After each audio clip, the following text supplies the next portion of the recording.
नाज़रीन तंगवानी में आम खबर है जो अवां सां शेयर करूं था। तंगवानी में आतिफ हुसैन बिजाणी की रिपोर्ट मूजिब तंगवानी सिविल अस्पताल में डॉक्टर डिगे वीज़ा ते वयल डॉक्टरनि की गैर मौजूदगी सबब पटेवालो मरीजन जो मुआयनो करण लगो।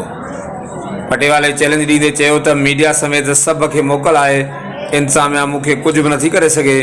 मूंखे गैर हाज़िर डॉक्टरनि तरफां इलाज की इजाज़त मिलियल है। अड़े ज़िले इंतजामिया ते अफ़सोस ही करे सघिजे थो। तंगवानी अस्पताल में डॉक्टरनि की गैर हाज़िरी जो कंहिं भी नोटिस न वरितो। इलाज लाइ आयल मरीज़ सख्त परेशान आहिनि, जॾहिं त को भी डॉक्टर अस्पताल में मौजूद न आहे। पटेवालो ना तू छो रजिस्टर दे बैठो लिखा तो छो लिख दे तोखे मोकल आ। ठीक आ मोकल आ ना। ठीक आ डीएचओ दे वञई तो मथा से हेडे हेडे एसी डीएचओ सभिन दे विंदो तो पटेवाल के केड़ो ताकत आ तू रजिस्टर ते बैठो आ। मोकल आ तो ना तो पटेवाल के केड़ो ताकत तू रजिस्टर ते बैठो लिख दो। डॉक्टर है ना मोकल आ